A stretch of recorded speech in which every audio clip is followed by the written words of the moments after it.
ನಮಸ್ಕಾರ, ಬಿಗ್ ಸ್ಟೋರಿಗೆ ಸ್ವಾಗತ. ನಾನ್ ಶರ್ಮಿತಾ ಶೆಟ್ಟಿ. ಬಿಎಸ್ವೈ ದಿಲ್ಲಿ ಭೇಟಿ ಹಿಂದಿದೆಯಾ 3 ಮಾಸ್ಟರ್ ಪ್ಲಾನ್ ಸೀಕ್ರೆಟ್ಸ್. 2 ದಿನ ದಿಲ್ಲಿಯಲ್ಲೇ ಠಿಕಾಣಿ, 48 ಗಂಟೆ ರಾಜಾಹುಲಿ ರಣವ್ಯೂಹ. ನಿರಾಣಿ ರಾಜಧಾನಿ ಭೇಟಿ ಹಿಂದಿದೆಯಾ ರಣತಂತ್ರ. ಇದೇ ಈ ಹೊತ್ತಿನ ಬಿಗ್ ಸ್ಟೋರಿ, ರಾಜಧಾನಿ ರಾಜತಂತ್ರ.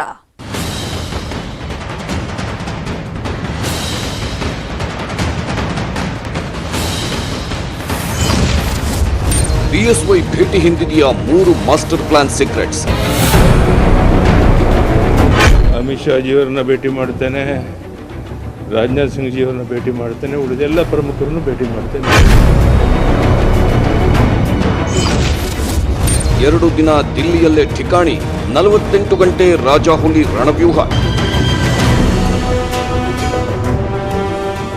ಬೇಕಾದಂಥ ಒಂದು ಅನುಮತಿಯನ್ನು ತಗೊಳ್ಳೋಕೆ ಪ್ರಯತ್ನ ಮಾಡ್ತೇನೆ.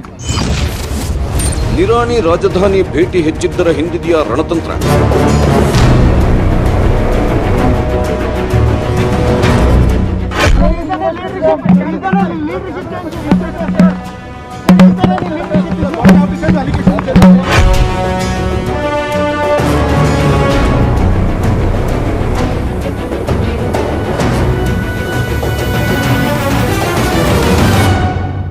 ನಾಯಕತ್ವ ಬದಲಾವಣೆ ಕೆಲ ತಿಂಗಳಿಂದ ರಾಜ್ಯ ರಾಜಕಾರಣದಲ್ಲಿ ಸಿಕ್ಕಾಪಟ್ಟೆ ಸದ್ದು ಮಾಡ್ತಿರೋ ವಿಷಯ.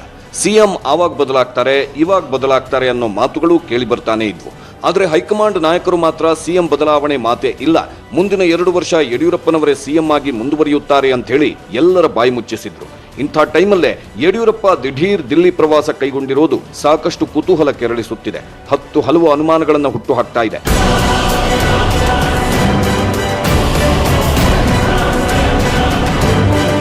ಹಾಗಾದ್ರೆ ಸಿಎಂ ಬಿಎಸ್ವೈ ದಿಲ್ಲಿ ಭೇಟಿ ಹಿಂದಿರೋ ಅಸಲಿ ಉದ್ದೇಶ ಏನು? ರಾಷ್ಟ್ರ ರಾಜಧಾನಿಯಲ್ಲಿ ಬಿಎಸ್ವೈ ಮಾಡಿರೋ 3 ಮಾಸ್ಟರ್ ಪ್ಲಾನ್ಗಳು ಯಾವುವು? 2 ದಿನ ದಿಲ್ಲಿಯಲ್ಲಿ ಯಡಿಯೂರಪ್ಪ ಏನ್ ಮಾಡ್ತಾರೆ ಗೊತ್ತಾ? ರಾಜಾಹುಲಿಯ ಆ ರಣವ್ಯೂಹವನ್ನ ಎಳೆಯಾಗಿ ಬಿಚ್ಚಿಡ್ತೀವಿ ನೋಡಿ.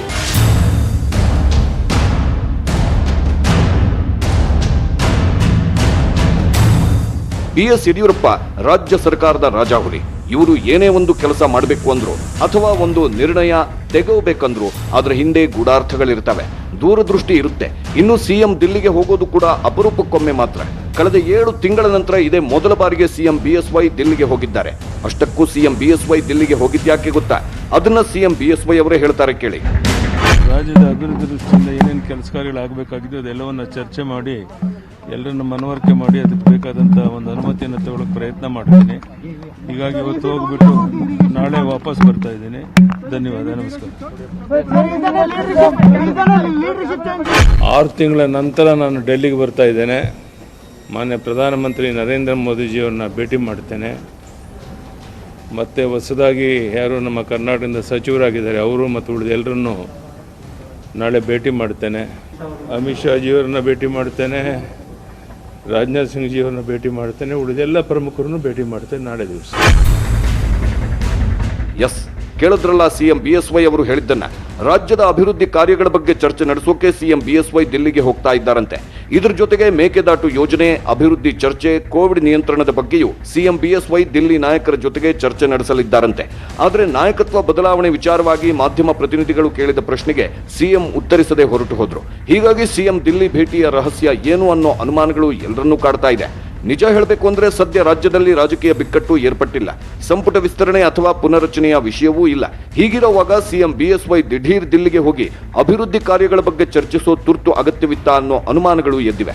ಇಂಟ್ರೆಸ್ಟಿಂಗ್ ವಿಷಯ ಏನಂದ್ರೆ ಸಿಎಂ ಬಿಎಸ್ವೈ ತಾವಾಗೇ ದಿಲ್ಲಿಗೆ ಹೋದ್ರಾ, ಇಲ್ಲ ಹೈಕಮಾಂಡ್ ನಾಯಕರೇ ಬಿಎಸ್ವೈ ಅವರನ್ನ ದಿಲ್ಲಿಗೆ ಕರೆಸ್ಕೊಂಡ್ರಾ ಅನ್ನೋ ಪ್ರಶ್ನೆಗೂ ಸ್ಪಷ್ಟ ಉತ್ತರ ಸಿಗುತ್ತಿಲ್ಲ.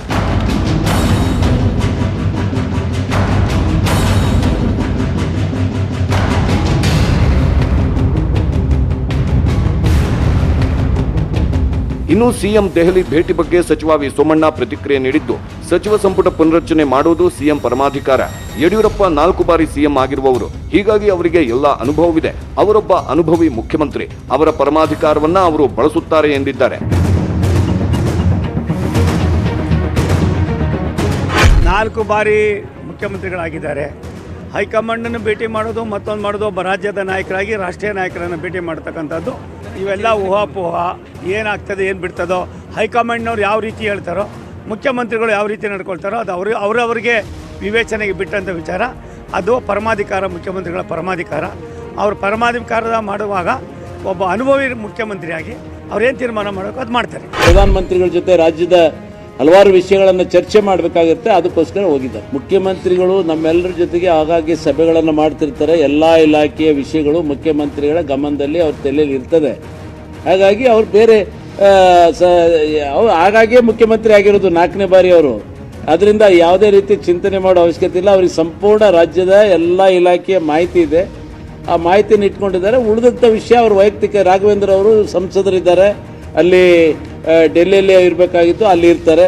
ವಿಜೇಂದ್ರ ಅವರು ರಾಜ್ಯ ಬಿಜೆಪಿಯ ಉಪಾಧ್ಯಕ್ಷರು. ವಿಜೇಂದ್ರ ಅವರು ಅವ್ರ ಜೊತೆ ಹೋದ್ರೆ ತಪ್ಪೇನು? ಹಾಗಾದ್ರೆ ಸಿಎಂ ಏನು ತೀರ್ಮಾನ ಮಾಡ್ತಾರೆ?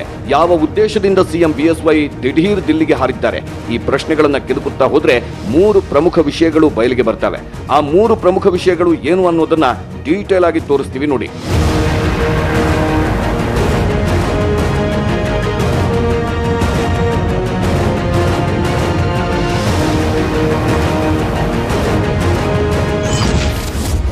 ನಂಬರ್ 1, ಮೇಕೆದಾಟು ಯೋಜನೆ ಅಭಿವೃದ್ಧಿ ಚರ್ಚೆ. ಸಿಎಂ ದಿಲ್ಲಿ ಭೇಟಿ ಹಿಂದಿರೋ ಮೂಲ ಉದ್ದೇಶ ಮೇಕೆದಾಟು ಡ್ಯಾಂ ವಿವಾದದ ಬಗ್ಗೆ ಹೈಕಮಾಂಡ್ ನಾಯಕರ ಜೊತೆ ಚರ್ಚೆ ನಡೆಸೋದು ಎನ್ನಲಾಗುತ್ತಿದೆ. ಹೌದು ವೀಕ್ಷಕರೇ, ಕಾವೇರಿ ನದಿ ನೀರಿನ ಹಂಚಿಕೆ ವಿಚಾರವಾಗಿ ಕರ್ನಾಟಕ ಹಾಗೂ ತಮಿಳುನಾಡಿನ ನಡುವೆ ದಶಕಗಳಿಂದ ವಿವಾದ ಇತ್ತು. ಆದರೆ ಈ ವಿವಾದಕ್ಕೆ ಸುಪ್ರೀಂ ಕೋರ್ಟ್ ಬ್ರೇಕ್ ಹಾಕಿದ ಬೆನ್ನಲ್ಲೇ ಇದೀಗ ಮೇಕೆದಾಟು ವಿವಾದ ಭುಗಿಲೆದ್ದಿದೆ. ಮೊದಲಿಗೆ ಕರ್ನಾಟಕ ಸರ್ಕಾರ ಬೆಂಗಳೂರಿಗೆ ಕುಡಿಯುವ ನೀರು ಪೂರೈಸುವ ಸಲುವಾಗಿ ಮೇಕೆದಾಟಿನಲ್ಲಿ ಅಣೆಕಟ್ಟು ಕಟ್ಟಲು ಮುಂದಾಗಿದೆ. ಅದೇ ರೀತಿ ತಮಿಳುನಾಡು ಕೂಡ ತನ್ನ ರಾಜ್ಯದಲ್ಲಿ 2 ಜಲವಿದ್ಯುತ್ ಯೋಜನೆಗಳನ್ನು ರೂಪಿಸಿದೆ. ತಮಿಳುನಾಡಿನ ಜಲವಿದ್ಯುತ್ ಯೋಜನೆಗಳಿಗೆ ಕರ್ನಾಟಕ ರಾಜ್ಯದ ಆಕ್ಷೇಪವೇನೂ ಇಲ್ಲವಾದರೂ ನಮ್ಮ ರಾಜ್ಯದ ಮೇಕೆದಾಟು ಯೋಜನೆಗೆ ಮಾತ್ರ ತಮಿಳುನಾಡು ಅಡ್ಡಗಾಲು ಹಾಕುತ್ತಿದೆ. ಬೆಂಗಳೂರಿಗೆ 4.75 ಟಿಎಂಸಿ ಕುಡಿಯುವ ನೀರಿನ ಅಗತ್ಯತೆಗಾಗಿ 67.16 ಟಿಎಂಸಿ ಸಂಗ್ರಹ ಸಾಮರ್ಥ್ಯದ ಅಣೆಕಟ್ಟನ್ನ ಮೇಕೆದಾಟಿನಲ್ಲಿ ನಿರ್ಮಿಸಲು ಕರ್ನಾಟಕ ಸರ್ಕಾರ ಮುಂದಾಗಿರೋದು ತಮಿಳುನಾಡಿನ ಆಕ್ಷೇಪಕ್ಕೆ ಕಾರಣವಾಗಿದೆ. ಇದರಿಂದ ತಮಿಳುನಾಡಿನ ರೈತರಿಗೆ ನೀರಿನ ಕೊರತೆ ಉಂಟಾಗುತ್ತದೆ ಅನ್ನೋದು ಸ್ಟಾಲಿನ್ ಸರ್ಕಾರದ ವಾದ. ಹೀಗಾಗಿ ಈ ವಿವಾದದ ಕುರಿತು ಕೇಂದ್ರದ ನಾಯಕರ ಜೊತೆ ಸುದೀರ್ಘವಾಗಿ ಚರ್ಚೆ ನಡೆಸೋಕೆ ಸಿಎಂ ಬಿಎಸ್ವೈ ದಿಲ್ಲಿಗೆ ಹಾರಿದ್ದಾರೆ ಎನ್ನಲಾಗುತ್ತಿದೆ. ನಂಬರ್ 2, ರಾಜ್ಯದಲ್ಲಿ ಭಿನ್ನಮತೀಯರ ವಿರುದ್ಧ ದೂರು. ಕೆಲವು ಸಾರಿ ನಾವೇ ವಿರೋಧ ಪಕ್ಷವಾಗಿ ಕೆಲಸ ಮಾಡಬೇಕನ್ನೋ ಸಂದರ್ಭನೂ ಕೂಡ ಒದಗಿ ಬಂದ್ಬಿಡ್ತೀವಿ. ಇವಾಗ ಯಾವ ದಿವಸ ನೀವು ಬೇಡ ಯಡಿಯೂರಪ್ಪನವರೇ ಅಂತೇಳಿ ಅವ್ರು ಹೇಳ್ತಾರೋ ಆ ದಿವಸ ರಾಜೀನಾಮೆ ಕೊಟ್ಟು ನಮ್ಮ ಸರ್ಕಾರ ಪ್ಯೂರ್ ಬಿಜೆಪಿ ಸರ್ಕಾರ ಕಾಣ್ತಾ ಇಲ್ಲ. ಇದು 3 ಪಾರ್ಟಿ ಸರ್ಕಾರ ಆಗಿ ಹೊರಹೊಮ್ತಾ ಇದೆ. ಯಾರೋ ಒಬ್ರು ಎಲ್ಲೋ ಬಂದ್ರು ಅಂದ್ರೆ ಅವ್ರಿಗೆ ಉತ್ತರ ಕೊಟ್ಟು ಕಳಿಸಿದಾರಲ್ಲ. ನನ್ನ ಒಂದು ಹೇಳಿಕೆ ಇಷ್ಟೊಂದು ಸುದ್ದಿ ಆಗುತ್ತೆ ಅಂತ ನನಗೂ ಗೊತ್ತಿರಲಿಲ್ಲ. 100ಕ್ಕೆ 100 ನಮ್ಮ ಕರ್ನಾಟಕ ಇನ್ಚಾರ್ಜನೇ ಇನ್ನು 2 ವರ್ಷ ಯಾವುದೇ ಬದಲಾವಣೆ ಇಲ್ಲ, ಅವರ ನೇತೃತ್ವದಲ್ಲಿ ಒಳ್ಳೆ ಕೆಲಸ ಆಗ್ತಿದೆ, ಆಗಬೇಕು ಅಂತ ಹೇಳಿದ ಮೇಲೆ ಈಗ ನನ್ನ ಜವಾಬ್ದಾರಿ ಜಾಸ್ತಿ ಆಗಿದೆ. ರಾಜ್ಯ ಬಿಜೆಪಿಯಲ್ಲಿ ಭಿನ್ನಮತದ ಬೆಂಕಿ ಧಗಧಗಿಸುತ್ತಿದೆ. ಸಿಎಂ ವಿರುದ್ಧ ವಿಜಯಪುರದ ಬಿಜೆಪಿ ಶಾಸಕ ಬಸನಗೌಡ ಪಾಟೀಲ್ ಯತ್ನಾಳ್ ಆಗಾಗ ಗುಡುಗುತ್ತಲೇ ಇರ್ತಾರೆ. ಅಷ್ಟೇ ಅಲ್ಲ, ಯಡಿಯೂರಪ್ಪನವರನ್ನ ಅಧಿಕಾರದಿಂದ ದಿಲ್ಲಿ ನಾಯಕರು ಇಳಿಸ್ತಾರೆ, ನೋಡ್ತಾ ಇರಿ ಅಂತ ಹೇಳಿ ಡೇಟ್ ಮೇಲೆ ಡೇಟ್ಗಳನ್ನ ಕೊಡ್ತಾನೆ ಇರ್ತಾರೆ. ಈ ಬಗ್ಗೆ ಸಿಎಂ ಬಿಎಸ್ವೈ ರಾಜ್ಯ ಬಿಜೆಪಿ ಉಸ್ತುವಾರಿ ಅರುಣ್ ಸಿಂಗ್ ಅವರ ಗಮನಕ್ಕೂ ತಂದಿದ್ರು. ಆದ್ರೂ ದಿಲ್ಲಿ ನಾಯಕರು ಯತ್ನಾಳ್ ವಿರುದ್ಧ ಶಿಸ್ತು ಕ್ರಮ ಜರುಗಿಸಿಲ್ಲ. ಹೀಗಾಗಿ ಯತ್ನಾಳ್ ಆಗಾಗ ದಿಲ್ಲಿಗೆ ಹೋಗಿ ಸಿಎಂ ಬಿಎಸ್ವೈ ಮೇಲೆಯೇ ದೂರು ಕೊಟ್ಟು ಬರ್ತಾ ಇದ್ದಾರೆ. ಹೀಗಾಗಿ ಯತ್ನಾಳ್ ಕಿರಿಕಿರಿಗೆ ಪರ್ಮನೆಂಟ್ ಫುಲ್ ಸ್ಟಾಪ್ ಇಡೋಕೆ ಸಿಎಂ ಯತ್ನಿಸಿದಂತಿದೆ. ನಿಜ ಹೇಳಬೇಕು ಅಂದ್ರೆ ಯತ್ನಾಳ್ ಅವರಷ್ಟೇ ಅಲ್ಲ, ಅರವಿಂದ್ ಬೆಲ್ಲದ್, ಸಿಪಿ ಯೋಗೇಶ್ವರ್ ಸೇರಿದಂತೆ ತಮ್ಮ ವಿರೋಧಿ ಬಣದ ವಿರುದ್ಧ ಸಿಎಂ ದೂರು ಕೊಡುವ ಸಾಧ್ಯತೆ ಇದೆ. ತಮ್ಮ ಆಡಳಿತಕ್ಕೆ ಅಡ್ಡಿಪಡಿಸುತ್ತಿದ್ದಾರೆ ಅಂತ ಹೇಳಿ ದೂರು ಕೊಟ್ಟು ಭಿನ್ನ ಶಾಸಕರಿಗೆ ತಕ್ಕ ಪಾಠ ಕಲಿಸಲು ಸಿಎಂ ಬಿಎಸ್ವೈ ಮುಂದಾದಂತಿದೆ.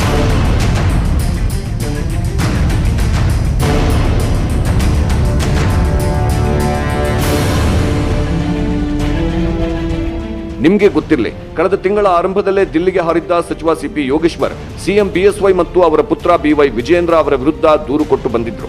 ಅಷ್ಟೇ ಅಲ್ಲ, ಮಾಧ್ಯಮಗಳಿಗೆ ಹೇಳಿಕೆ ಕೊಡುತ್ತಾ ರಾಜ್ಯದಲ್ಲಿರೋದು 3 ಪಕ್ಷಗಳ ಸರ್ಕಾರ, ನನ್ನ ಸಚಿವಗಾರಿಕೆಯನ್ನ ನನ್ನ ಮಗ ಚಲಾಯಿಸೋಕೆ ನಾನು ಒಪ್ಪೋದಿಲ್ಲ, ಹಾಗೇನೆ ನನ್ನ ಅಧಿಕಾರ ವ್ಯಾಪ್ತಿಯಲ್ಲಿ ಬೇರೊಬ್ಬರು ಅಧಿಕಾರ ಚಲಾಯಿಸೋದು ನನಗೆ ಸಮಾಧಾನ ತರ್ತಾ ಇಲ್ಲ ಅಂತ ಹೇಳಿ ಅಸಮಾಧಾನ ವ್ಯಕ್ತಪಡಿಸಿದ್ರು. ಅಂದ್ರೆ ತಮ್ಮ ಖಾತೆಯಲ್ಲಿ ವಿಜಯೇಂದ್ರ ಕೈಯಾಡಿಸುತ್ತಿದ್ದಾರೆ ಅನ್ನೋದನ್ನ ಪರೋಕ್ಷವಾಗಿ ಸಿಪಿ ಯೋಗೇಶ್ವರ್ ಹೇಳ್ಕೊಂಡಿದ್ರು. ಇದರಿಂದ ಕೆಂಡವಾಗಿದ್ದ ಸಿಎಂ ಬಿಎಸ್ವೈ ಯೋಗೇಶ್ವರ್ ಅವರಿಗೆ ಬಿಸಿ ಮುಟ್ಟಿಸೋಕೆ ತಮ್ಮ ಪುತ್ರ ವಿಜಯೇಂದ್ರರನ್ನ ದಿಲ್ಲಿಗೆ ಕಳಿಸಿ ಹೊಸ ದಾಳ ಉರುಳಿಸಿದ್ರು. ಆದ್ರೆ ವಿಜಯೇಂದ್ರ ರಾಜ್ಯ ಬಿಜೆಪಿ ಉಸ್ತುವಾರಿ ಅರುಣ್ ಸಿಂಗ್ ಮತ್ತು ಬಿಜೆಪಿ ರಾಷ್ಟ್ರೀಯ ಅಧ್ಯಕ್ಷ ಜೆಪಿ ನಡ್ಡಾ ಅವರನ್ನ ಭೇಟಿಯಾಗಿ ಸ್ಪಷ್ಟನೆ ಕೊಟ್ಟರು ಅದು ಹೈಕಮಾಂಡ್ ನಾಯಕರಿಗೆ ಸಮಂಜಸ ತಂದಿಲ್ಲ ಎನ್ನಲಾಗುತ್ತಿತ್ತು. ಇದರ ಬೆನ್ನಲ್ಲೇ ಸಿಎಂ ಬಿಎಸ್ವೈ ಹೈಕಮಾಂಡ್ ರಾಜೀನಾಮೆ ಕೊಡೋಕೆ ಸೂಚಿಸಿದ್ರೆ ನಾನು ರಾಜೀನಾಮೆ ಕೊಡೋಕೆ ಸಿದ್ಧ ಅಂತ ಹೇಳಿದ್ರು. ಅಷ್ಟೇ ಅಲ್ಲ, ನನ್ನ ಮೇಲೆ ಹೈಕಮಾಂಡ್ ವಿಶ್ವಾಸ ಇಟ್ಟಿದೆ, ಅವರು ಎಷ್ಟು ದಿನ ವಿಶ್ವಾಸ ಇಟ್ಟು ಮುಂದುವರಿಯಿರಿ ಅನ್ನುತ್ತಾರೋ ಅಲ್ಲಿಯವರೆಗೂ ಇರುತ್ತೇನೆ, ಯಾವಾಗ ರಾಜೀನಾಮೆ ಕೊಡಿ ಅಂತಾರೋ ಆಗ ರಾಜೀನಾಮೆ ಕೊಟ್ಟು ಹೋಗುತ್ತೇನೆ ಎಂದಿದ್ರು. ಎಲ್ಲಿವರೆಗೆ ಡೆಲ್ಲಿ ಹೈಕಮಾಂಡ್ ನನ್ನ ಬಗ್ಗೆ ವಿಶ್ವಾಸ ಇರುತ್ತೋ ಅಲ್ಲಿವರೆಗೆ ಮುಖ್ಯಮಂತ್ರಿಯಾಗಿ ಮುಂದುವರಿತೇನೆ. ಯಾವ ದಿವಸ ನೀವು ಬೇಡ ಯಡಿಯೂರಪ್ಪನವರೇ ಅಂತೇಳಿ ಅವ್ರು ಹೇಳ್ತಾರೋ ಆ ದಿವಸ ರಾಜೀನಾಮೆ ಕೊಟ್ಟು ನಮ್ಮ ರಾಜ್ಯದ ಅಭಿವೃದ್ಧಿಗೋಸ್ಕರ ಹಗಲು ರಾತ್ರಿ ಕೆಲಸ ಮಾಡ್ತೇನೆ. ಆದರೆ ಹೈಕಮಾಂಡ್ ನಾಯಕರು ಮಾತ್ರ ರಾಜ್ಯದಲ್ಲಿ ಸಿಎಂ ಬದಲಾವಣೆ ಇಲ್ಲ, ಯಡಿಯೂರಪ್ಪನವರೇ ಮುಂದಿನ 2 ವರ್ಷ ಸಿಎಂ ಅಂತ ಹೇಳಿದ್ರು. ಈ ಮಧ್ಯೆ ರಾಜ್ಯಕ್ಕೆ ಬಂದು ಶಾಸಕರ ಅಭಿಪ್ರಾಯ ಸಂಗ್ರಹಿಸಿಕೊಂಡು ಹೋಗಿದ್ರು ಬಿಜೆಪಿ ರಾಜ್ಯ ಉಸ್ತುವಾರಿ ಅರುಣ್ ಸಿಂಗ್. ಈ ವೇಳೆ ಸಿಪಿ ಯೋಗೇಶ್ವರ್, ಅರವಿಂದ್ ಬೆಲ್ಲದ್ ಸೇರಿದಂತೆ ಉತ್ತರ ಕರ್ನಾಟಕದ ಸಾಕಷ್ಟು ಶಾಸಕರು ಬಿಎಸ್ವೈ ವಿರುದ್ಧ ಹೇಳಿಕೆ ಕೊಟ್ಟಿದ್ರು ಎನ್ನಲಾಗಿತ್ತು. ಇದೇ ಕಾರಣಕ್ಕೆ ಇತ್ತೀಚೆಗೆ ಮಾಧ್ಯಮಗಳಿಗೆ ಪ್ರತಿಕ್ರಿಯಿಸುವಾಗ ಸಿಪಿ ಯೋಗೇಶ್ವರ್ ಎಕ್ಸಾಮ್ ಬರೆದಿದ್ದೇವೆ, ರಿಸಲ್ಟ್ಗೋಸ್ಕರ ಕಾಯ್ತಿದ್ದೀವಿ ಅಂತ ಹೇಳಿದ್ರು. ಹೀಗೆ ಸಿಎಂ ನಾಯಕತ್ವದ ಬಗ್ಗೆ ರಾಜ್ಯದ ಬಿಜೆಪಿ ಶಾಸಕರಲ್ಲೇ ಅಪಸ್ವರ ಕೇಳಿಬಂದ ಬೆನ್ನಲ್ಲೇ ಸಿಎಂ ಬಿಎಸ್ವೈ ದಿಲ್ಲಿಗೆ ಹಾರಿರೋದು ಹಲವು ಅನುಮಾನಗಳನ್ನು ಹುಟ್ಟುಹಾಕುತ್ತಿದೆ. ಅಷ್ಟೇ ಅಲ್ಲ, ಸಿಎಂ ಬಿಎಸ್ವೈ ತಾವಾಗೇ ದಿಲ್ಲಿಗೆ ಹೋದ್ರಾ ಅಥವಾ ದಿಲ್ಲಿ ನಾಯಕರೇ ಸಿಎಂ ಬಿಎಸ್ವೈ ಅವರನ್ನ ಕರೆಸ್ಕೊಂಡ್ರಾ ಅನ್ನೋ ಅನುಮಾನಗಳು ದಟ್ಟವಾಗಿವೆ. ನಂಬರ್ 3, ಕುರ್ಚಿ ಗಟ್ಟಿಗೊಳಿಸಿಕೊಳ್ಳುವ ಸಂಬಂಧ ಚರ್ಚೆ. ಹೌದು, ಸದ್ಯ ದಿಲ್ಲಿ ನಾಯಕರು ಬಿಎಸ್ವೈ ಅವರೇ ಮುಂದಿನ 2 ವರ್ಷ ಸಿಎಂ ಆಗಿರ್ತಾರೆ ಅಂತ ಹೇಳಿದ್ರು. ಯತ್ನಾಳ್, ಸಿಪಿ ಯೋಗೇಶ್ವರ್ ಮತ್ತು ಅರವಿಂದ್ ಬೆಲ್ಲದ್ ಅವರಂತಹ ನಾಯಕರು ನಾಯಕತ್ವ ಬದಲಾವಣೆಯ ಮಾತುಗಳನ್ನು ಆಡುತ್ತಿದ್ದಾರೆ. ಇದು ಸಿಎಂ ಬಿಎಸ್ವೈ ಅವರ ನಿದ್ದೆಗೆಡಿಸುತ್ತಿದೆ. ಹೀಗಾಗಿ ಇಂಥ ಹೇಳಿಕೆಗಳನ್ನು ಕೊಡ್ತಾ ಇದ್ರೆ ಆಡಳಿತ ನಡೆಸೋದು ಕಷ್ಟವಾಗುತ್ತೆ, ಮೊದಲು ಅವರ ಬಾಯಿಗೆ ಬೀಗ ಹಾಕಿ ಅಂತ ಹೇಳಿ ದಿಲ್ಲಿ ನಾಯಕರಿಗೆ ಸಿಎಂ ಬಿಎಸ್ವೈ ಮನವಿ ಮಾಡಿಕೊಳ್ಳುವ ಸಾಧ್ಯತೆ ಇದೆ. ಆ ಮೂಲಕ ಮುಂದಿನ 2 ವರ್ಷ ತಾವೇ ಸಿಎಂ ಅನ್ನೋ ಸ್ಪಷ್ಟ ಭರವಸೆ ದಿಲ್ಲಿ ನಾಯಕರಿಂದ ಗಿಟ್ಟಿಸಿಕೊಳ್ಳೋದು ಬಿಎಸ್ವೈ ಅವರ ರಾಜತಂತ್ರ ಎನ್ನಲಾಗುತ್ತಿದೆ.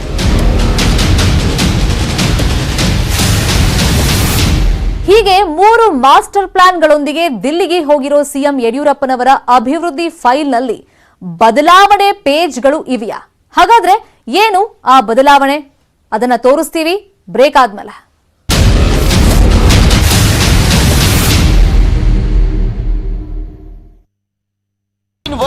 ದಿಲ್ಲಿ ಅಂಗಳದಲ್ಲಿ ರಾಜ ಹುಲಿ ರಾಜತಂತ್ರ ಹೆಣದ್ರ. ತಮ್ಮ ವಿರೋಧಿ ಬಣದ ಬಾಯಿಗೆ ಬೀಗ ಹಾಕಿ ಸಂಪುಟ ಪುನಾರಚನೆಗೂ ದಾಳವನ್ನ ಉರುಳಿಸ್ತಾರ. ಯಡಿಯೂರಪ್ಪನವರ ಅಭಿವೃದ್ಧಿ ಫೈಲ್ನಲ್ಲಿ ಬದಲಾವಣೆ ಪೇಜ್ಗಳು ಇವೆಯಾ? ಅಷ್ಟಕ್ಕೂ ಏನು ಆ ಬದಲಾವಣೆ ಅಂದ್ರ? ಇಲ್ಲಿದೆ ನೋಡಿ ಪಿನ್ ಟು ಪಿನ್ ಡೀಟೇಲ್ಸ್.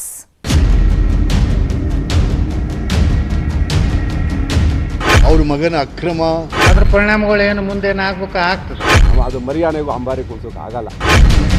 ರಾಜ್ಯ ಬಿಜೆಪಿಯಲ್ಲಿ ಸಿಎಂ ನಾಯಕತ್ವ ಬದಲಾವಣೆಯ ಕೂಗು ಇನ್ನೂ ಕಡಿಮೆ ಆಗಿಲ್ಲ. ಇದರ ಮಧ್ಯೆ ಸಿಎಂ ಬಿಎಸ್ವೈ ದಿಲ್ಲಿಗೆ ಹೋಗಿರೋದು ಇಡೀ ಬಿಜೆಪಿ ನಾಯಕರ ಕಣ್ಣು ದೆಹಲಿಯ ಕಡೆ ನೆಟ್ಟಿದೆ.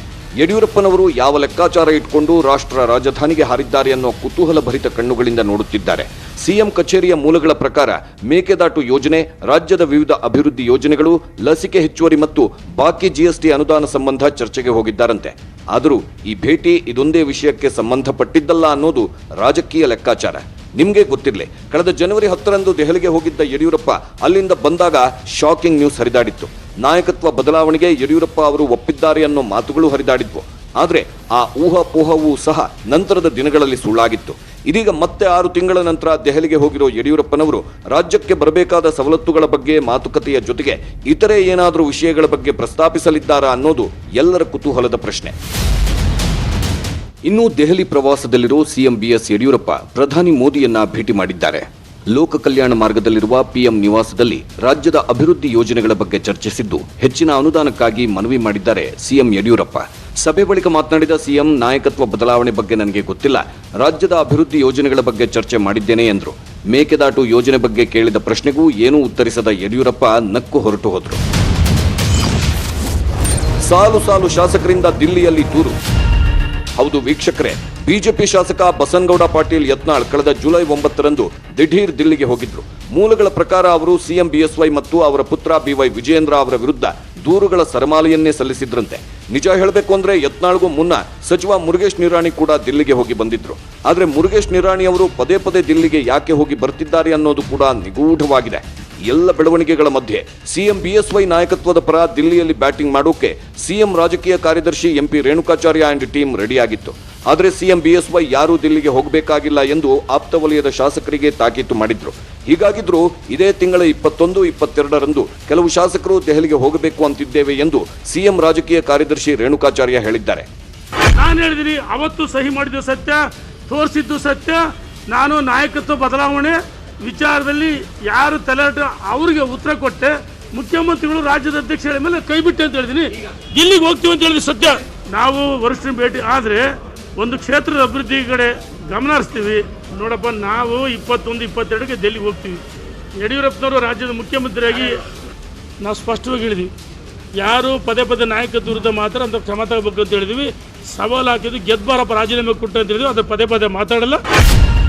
ಹೀಗೆ ಸಿಎಂ ಪರ ಬ್ಯಾಟಿಂಗ್ ಮಾಡೋಕೆ ಸಿಎಂ ಆಪ್ತ ವಲಯದ ಶಾಸಕರು ರೆಡಿಯಾಗಿದ್ದ ಟೈಮಲ್ಲೇ ಬಿಎಸ್ವೈ ದಿಲ್ಲಿಗೆ ಹಾರಿರೋದು ಸಾಕಷ್ಟು ಕುತೂಹಲ ಕೆರಳಿಸುತ್ತಿದೆ. ಇಂಟ್ರೆಸ್ಟಿಂಗ್ ವಿಚಾರ ಏನಂದ್ರೆ ಸಿಎಂ ಬಿಎಸ್ವೈ ಮೇಕೆದಾಟು ವಿಚಾರವಾಗಿ ದಿಲ್ಲಿ ವರಿಷ್ಠರ ಜೊತೆ ಚರ್ಚೆ ನಡೆಸುತ್ತಾರೆ ಎನ್ನಲಾಗುತ್ತಿದೆ.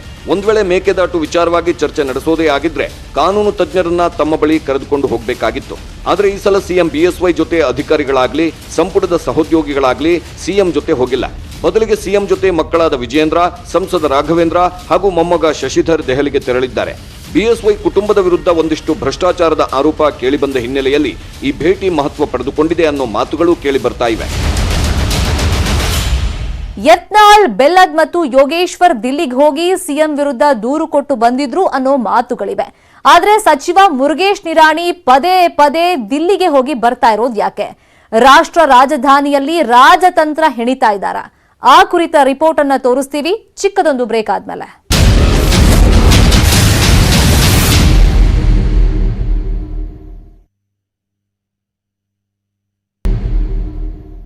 ಸದ್ಯ ರಾಜ್ಯ ಬಿಜೆಪಿಯಲ್ಲಿ ಒಂದು ಸಣ್ಣ ಬದಲಾವಣೆ ಆಗಬೇಕು ಅಂದ್ರೂ ದಿಲ್ಲಿ ನಾಯಕರೇ ಡಿಸೈಡ್ ಮಾಡಬೇಕು. ಹೀಗಾಗೇನೆ ಸಿಎಂ ಬಿಎಸ್ವೈ ಅವರಿಂದ ಹಿಡಿದು ಸಿಎಂ ವಿರೋಧಿ ಬಣದ ಶಾಸಕರವರೆಗೂ ಎಲ್ಲರೂ ದಿಲ್ಲಿಯತ್ತ ಮುಖ ಮಾಡ್ತಾ ಇದ್ದಾರೆ. ಆದ್ರೆ ಸಚಿವ ಮುರುಗೇಶ್ ನಿರಾಣಿ ಇತ್ತೀಚೆಗೆ ಅತಿ ಹೆಚ್ಚಾಗಿ ದಿಲ್ಲಿಗೆ ಹೋಗಿ ಬರ್ತಾ ಇರೋದು ಯಾಕೆ ಅನ್ನೋ ಅನುಮಾನಗಳು ಕೂಡ ದಟ್ಟವಾಗ್ತಾ ಇವೆ. ಆ ಕುರಿತ ರಿಪೋರ್ಟ್ ಇಲ್ಲಿದೆ ನೋಡಿ. ಸಿಎಂ ಬಿಎಸ್ವೈ ನಾಯಕತ್ವ ಬದಲಾವಣೆ ಸದ್ಯಕ್ಕಂತೂ ಇಲ್ಲ. ಹೀಗಂತ ಹೈಕಮಾಂಡ್ ನಾಯಕರು ಕಡ್ಡಿ ತುಂಡು ಮಾಡಿದಂತೆ ಹೇಳಿಬಿಟ್ಟಿದ್ದಾರೆ. ಹೀಗಿದ್ರೂ ಬಿಎಸ್ವೈ ನಂತರ ಯಾರು ಸಿಎಂ ಅನ್ನೋ ಮಾತುಗಳು ದಿಲ್ಲಿ ನಾಯಕರನ್ನು ಕಾಡುತ್ತಿರಬಹುದು. ಅದರಲ್ಲೂ ಬಿಎಸ್ವೈ ನಂತರ ಲಿಂಗಾಯತ ಮತಗಳು ಚದುರಿ ಹೋಗದಂತೆ ದಿಲ್ಲಿ ನಾಯಕರು ಮಾಸ್ಟರ್ ಪ್ಲಾನ್ ಹೆಣದಂತೆ ಕಾಣ್ತಾ ಇದೆ. ಇನ್ನು ರಾಜ್ಯದಲ್ಲಿ ಪಂಚಮಸಾಲಿ ನಾಯಕತ್ವ ಎಂಬ ಪ್ರಶ್ನೆ ಬಂದಾಗ ಬಿಜೆಪಿಯಲ್ಲಿ ಕಣ್ಣಿಗೆ ಕಾಣುವವರು 3 ಜನ: ಬಸನಗೌಡ ಯತ್ನಾಳ್, ಮುರುಗೇಶ್ ನಿರಾಣಿ ಮತ್ತು ಅರವಿಂದ್ ಬೆಲ್ಲದ್. ಇದರಲ್ಲಿ ಯತ್ನಾಳ್ ವಾಚಾಳಿ, ಬೆಲ್ಲದ್ಗೆ ಅನುಭವ ಕಡಿಮೆ. ಹೀಗಾಗಿ ದಿಲ್ಲಿ ನಾಯಕರು ಬಂಡವಾಳ ಹೂಡುವ ಮತ್ತು ಜಾತಿ ಹಿಡಿದಿಡುವ ಸಾಮರ್ಥ್ಯ ಇರೋ ಮುರುಗೇಶ್ ನಿರಾಣಿಯನ್ನ ವಿಶ್ವಾಸಕ್ಕೆ ತೆಗೆದುಕೊಳ್ಳುತ್ತಿದ್ದಾರೆ ಅನ್ನೋ ಮಾತುಗಳು ಕೇಳಿಬರುತ್ತಿವೆ. ಹೀಗಾಗಿನೇ ಪಂಚಮಸಾಲಿ ಲಿಂಗಾಯತ ಸಮುದಾಯವನ್ನ ಪ್ರತಿನಿಧಿಸುವ ಮುರುಗೇಶ್ ನಿರಾಣಿ ಅವರ ದಿಲ್ಲಿ ಭೇಟಿಗಳು ಜಾಸ್ತಿ ಆಗಿವೆ ಎನ್ನಲಾಗುತ್ತಿದೆ. ನಿರಾಣಿ ಜಾಣತನದಿಂದ ಏನೂ ಹೇಳಿಕೆ ನೀಡುತ್ತಿಲ್ಲ. ಆದರೂ ಅವರ ಯಡಿಯೂರಪ್ಪನವರ ಜೊತೆಗಿನ ಸಂಬಂಧ ಅಷ್ಟೇನೂ ಸುಮಧುರವಾಗಿ ಉಳಿದಿಲ್ಲ. ಜೊತೆಗೆ ನಿರಾಣಿ ದಿಲ್ಲಿಗೆ ಹೋದಾಗಲೆಲ್ಲ ಅಮಿತ್ ಶಾ ಭೇಟಿಗೆ ಸಮಯ ಸಿಗುತ್ತಿರೋದು ಗಮನಿಸಬೇಕಾದ ಬೆಳವಣಿಗೆ. ಆದರೆ ಅಮಿತ್ ಶಾ ಏನು ಹೇಳಿದ್ರು ಎಂಬ ಬಗ್ಗೆ ನಿರಾಣಿ ಎಲ್ಲಿಯೂ ಬಾಯಿ ಬಿಡುತ್ತಿಲ್ಲ. ಇನ್ನು ಬಿಎಸ್ವೈ ದಿಲ್ಲಿಗೆ ಹಾರುತ್ತಿದ್ದಂತೆ ಕಂದಾಯ ಸಚಿವ ಆರ್ ಅಶೋಕ್ ಕಚೇರಿಯಲ್ಲಿ ಮಹತ್ವದ ಸಭೆ ನಡೆದಿದೆ. ಗೃಹ ಸಚಿವ ಬಸವರಾಜ ಬೊಮ್ಮಾಯಿ ಹಾಗೂ ಅರವಿಂದ್ ಬೆಲ್ಲದ್ ರಹಸ್ಯ ಮಾತುಕತೆ ನಡೆಸಿದ್ದು ಭಾರೀ ಕುತೂಹಲ ಮೂಡಿಸಿದೆ. ಮುಂದಿನ ವಾರ ಚಿತ್ರದುರ್ಗದ ಮಾದಾರ ಚೆನ್ನಯ್ಯ ಮಠ, ತುಮಕೂರಿನ ಸಿದ್ಧಗಂಗಾ ಮಠಕ್ಕೆ ಬೊಮ್ಮಾಯಿ, ಆರ್ ಅಶೋಕ್ ಭೇಟಿ ನೀಡುತ್ತಿದ್ದು ಕಮಲ ನಾಯಕರ ರಹಸ್ಯ ಮಾತುಕತೆ ಕುತೂಹಲ ಮೂಡಿಸಿದೆ. ಇತ್ತ ವಲಸೆ ಸಚಿವರು ಸಹ ಆಕ್ಟಿವ್ ಆಗಿದ್ದಾರೆ. ಸಿಎಂ ದೆಹಲಿಯಿಂದ ವಾಪಸ್ ಬರ್ತಿದ್ದಂತೆ ಮುಂದಿನ ವಾರ ಹೈಕಮಾಂಡ್ ನಾಯಕರ ಭೇಟಿಗೆ ತೆರಳಲಿದ್ದಾರಂತೆ. ಕೃಷಿ ಸಚಿವ ಬಿಸಿ ಪಾಟೀಲ್, ಭೈರತಿ ಬಸವರಾಜ್ ಸೇರಿದಂತೆ 7 ರಿಂದ 8 ಸಚಿವರು ದೆಹಲಿಗೆ ತೆರಳುವ ಸಾಧ್ಯತೆ ಇದೆ. ಈ ವೇಳೆ ಪ್ರಧಾನಿ ಮೋದಿ, ಬಿಜೆಪಿ ರಾಷ್ಟ್ರೀಯ ಅಧ್ಯಕ್ಷ ಜೆಪಿ ನಡ್ಡಾ ಸೇರಿದಂತೆ ಪ್ರಮುಖ ನಾಯಕರ ಭೇಟಿಗೆ ವಲಸಿಗ ಸಚಿವರು ಪ್ರಯತ್ನ ಮಾಡಲಿದ್ದಾರೆ. ಅದೇನೇ ಇದ್ರೂ ದಿಲ್ಲಿಗೆ ಹೋಗಿರೋ ಸಿಎಂ ಬಿಎಸ್ವೈ ನಡೆ ಸಾಕಷ್ಟು ಕುತೂಹಲ ಕೆರಳಿಸುತ್ತಿದೆ. ರಾಜಧಾನಿಯಲ್ಲಿ ರಾಜಾಹುಲಿ ರಾಜತಂತ್ರ ಹೆಣೆಯುತ್ತಾರಾ ಇಲ್ಲ ರಣತಂತ್ರ ಹೆಣೆಯುತ್ತಾರಾ ಅನ್ನೋ ಅನುಮಾನಗಳು ಹುಟ್ಕೊಂಡಿವೆ. ಜೊತೆಗೆ ಸಿಎಂ ದಿಲ್ಲಿ ಭೇಟಿಯ ಬೆನ್ನಲ್ಲೇ ರಾಜ್ಯ ರಾಜಕಾರಣದಲ್ಲೂ ಕ್ಷಿಪ್ರಗತಿಯ ಬೆಳವಣಿಗೆಗಳು ನಡೆಯುತ್ತಿರೋದು ತೀವ್ರ ಕುತೂಹಲ ಕೆರಳಿಸುತ್ತಿವೆ. ನೋಡಿದ್ರಲ್ಲ, ಸಿಎಂ ದಿಲ್ಲಿ ಭೇಟಿಯ ಸಸ್ಪೆನ್ಸ್ ಹೇಗಿದೆ ಅನ್ನೋದನ್ನ. ಇದಾಗಿತ್ತು ಇವತ್ತಿನ ಬಿಗ್ ಸ್ಟೋರಿ. ನೋಡ್ತಾ ಇರಿ ನ್ಯೂಸ್ 18 ಕನ್ನಡ. ಜಾಲ ನಮ್ಮದು, ಬಲ ನಿಮ್ಮದು.